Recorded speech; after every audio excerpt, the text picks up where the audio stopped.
Amén. Gracias, Mau. Hoy continuamos con nuestro estudio de Hechos. Para los que traen sus Biblias, estamos todavía en Hechos capítulo 9.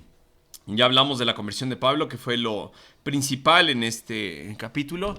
Fue la conversión del perseguidor así acérrimo de la iglesia. Y les comentaba que a mí me gusta esta imagen porque expresa bien quizá la aflicción de Pablo, la sorpresa, el dolor. No sé qué sentía. Alguna emoción sentía ahí Pablo después de que se le reveló Jesús y le dijo: tú me estás persiguiendo a mí. Le presentó Jesús una luz así brutal y él quedó ciego por un tiempo. Ya dijimos que por un tiempo no comió, no bebió por unos 3 días. Y después, pues Dios quería tomar a este Saulo, a este hombre, convertirlo en su principal misionero para llevar el evangelio hasta lo más remoto de la tierra. Entonces, Saulo es llevado pues ya de manera humilde al interior de la ciudad de Damasco. Ahora Saulo ya no entra para perseguir a la iglesia, sino que se pone a orar, recibe la vista por un hombre que se llama Ananías. Este hombre Ananías le dice: hermano Saulo, y entonces empieza la transformación de Pablo. Esa transformación que ahora lo convierte en predicador. Pasó de ser un perseguidor de la iglesia a un predicador de la iglesia. Entonces nos dice la Biblia en el versículo 20 en adelante, que es lo que vamos a ver hoy. Enseguida comenzó a predicar acerca de Jesús en las sinagogas, diciendo: Él es verdaderamente el Hijo de Dios. Pablo pudo haber empezado con su testimonio, pudo haber empezado con una bonita historia, pudo haber empezado con chistes, pudo haber empezado con un montón de cosas, pero la Biblia decide relatarnos que él empezó a predicar el Evangelio. ¿Y qué es el Evangelio? Es anunciar que Jesús es verdaderamente el Hijo de Dios. Nos dice la Biblia que lo hizo de inmediato, es decir, Pablo nace de nuevo. Bueno, yo estoy diciendo Pablo, pero es Saulo en realidad hasta este momento. Saulo nace de nuevo.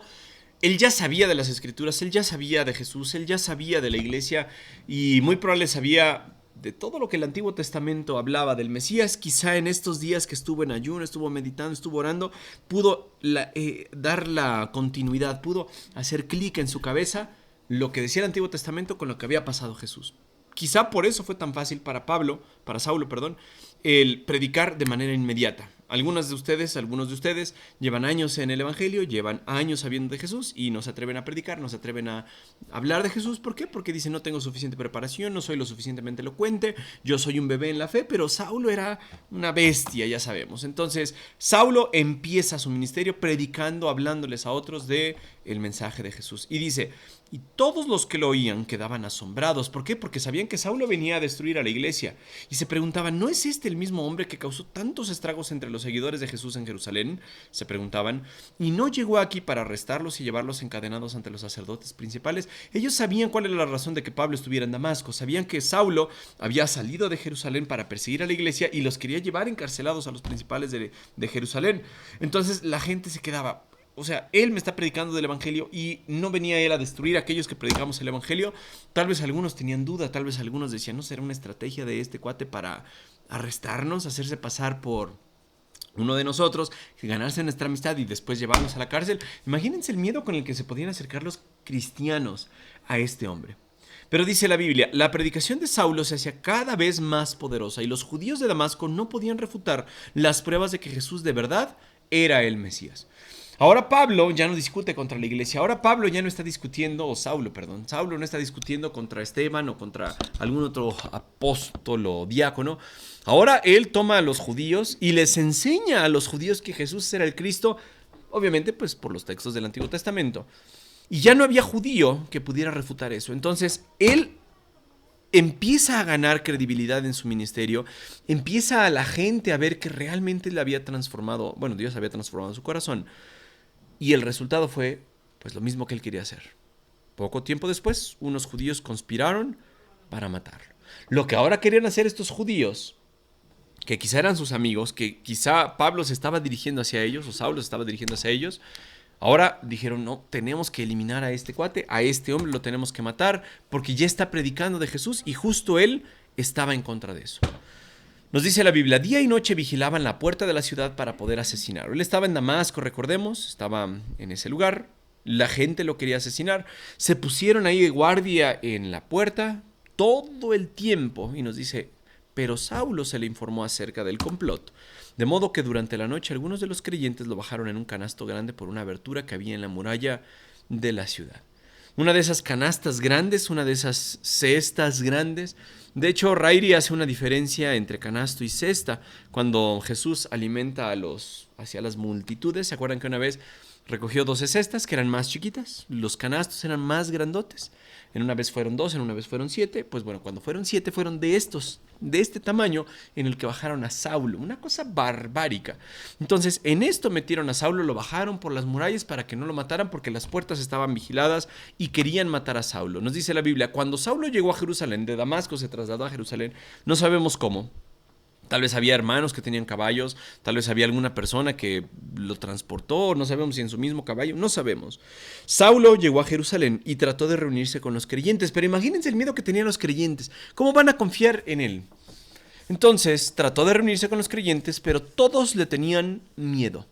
La verdad es que no creían que de verdad se había convertido en un creyente. No le creían a Saulo. ¿Por qué? Porque pues habían visto una bestia feroz ahí tratando de perseguirlos, matar a cristianos quizá meterlos a la cárcel, romper familias, maltratar a la gente. Era una cuestión brutal. Y la gente, imagínense, acercarse a Saulo, y aunque Saulo estaba predicando, eso no quiere decir que seas una buena persona. Mucha gente se hace pasar por una ovejita siendo un lobo rapaz. Entonces los cristianos tenían miedo y con razón. Entonces Bernabé, este hombre fue clave en que Saulo fuera aceptado. Bernabé, también conocido como hijo de consolación, ya lo vimos en el capítulo 4, cuando venden terreno, y después Ananías y Zafira quieren hacer lo mismo que él, ofrendar, pero pues Bernabé no quería la honra. Este Bernabé, dice, se lo llevó a los apóstoles y les contó cómo Saulo había visto al Señor en el camino a Damasco y cómo el Señor le había hablado a Saulo. También les dijo que en Damasco Saulo había predicado con valentía en el nombre de Jesús. Bernabé, no sabemos cómo se fijó en Saulo, de alguna manera lo conoció. Los apóstoles le creyeron y dijeron, si Bernabé lo dice, entonces podemos confiar en que sea verdad. Así que Saulo se quedó con los apóstoles y los acompañó por toda Jerusalén. ¿Qué estaba haciendo Saulo? Predicando con valor en el nombre del Señor. No tengo quién estaba. Estaba con Pedro, estaba con Juan. Quizá él había debatido ahí en algún concilio con Pedro y con Juan. Quizá Saulo se había opuesto a ellos. Quizá Saulo los había juzgado. No estamos seguros. Saulo, algunos piensan que era más o menos de la misma edad que el Señor Jesús. Entonces, tal vez había visto a Jesús y tal vez había visto a sus discípulos que no tenían la preparación que él tenía. Estas personas que eran del vulgo, que eran unas personas sin letras, eran pescadores. Pues obviamente Saulo pues los conocía, tal vez los veía así como para abajo, diciendo, ustedes no tienen la preparación que yo. Saulo era un teólogo, era una persona con un cerebro barbárico y ahora está con esas personas a las que veía para abajo, a las que quizás se opuso, quizás las mandó a la cárcel, no sabemos. Y ahora, en vez de estarse peleando, en vez de estarse jalando de los cabellos o de las barbas, estaban predicando juntos el evangelio. Estaban hablando en el nombre del Señor con valor. Debatió con algunos judíos que hablaban griego. Es decir, a los judíos que no pensaban que Jesús era el Mesías. Los judíos que se oponían a que Jesús fuera llamado el Hijo de Dios. Pablo los tomó y les dijo, ahora tú me vas a hacer caso. Dice, pero ellos trataron ¿de qué? De matarlo. Ya los judíos de Damasco lo intentaron matar. Ahora en Jerusalén intentan matarlo nuevamente. Y nos dice la Biblia, cuando los creyentes se enteraron, lo llevaron a Cesarea y lo enviaron a Tarso, su ciudad natal.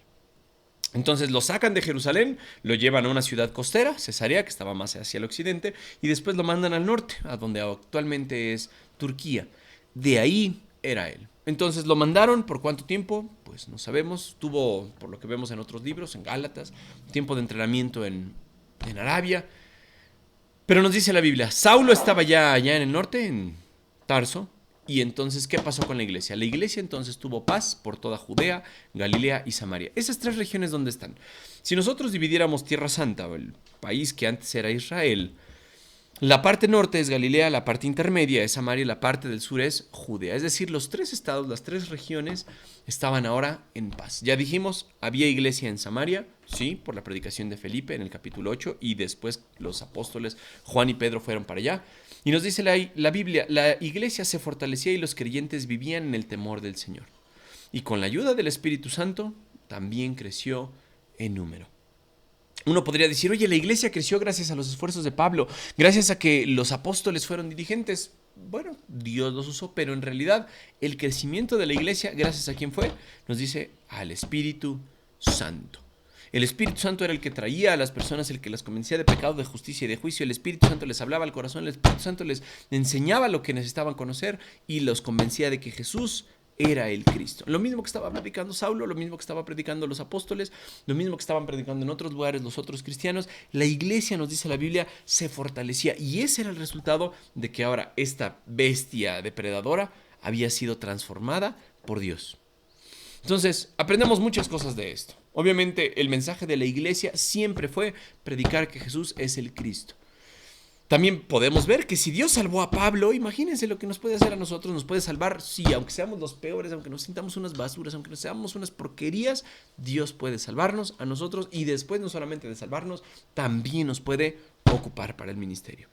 También podemos aprender de esto, que si alguien va a traer crecimiento a la iglesia, es el Espíritu Santo. Hoy lo decíamos con Leo, estuvimos orando por él algunos años, hoy está aquí. A ver si no deja de venir Leo. Pero el crecimiento lo va a dar el Espíritu Santo. Al final, Él es el que trae a la iglesia a las personas que Él quiere, porque pues a veces uno invita y te dan el avionazo. A veces pasa así. Nos despedimos en oración. Keila Vázquez, nos despides, por favor.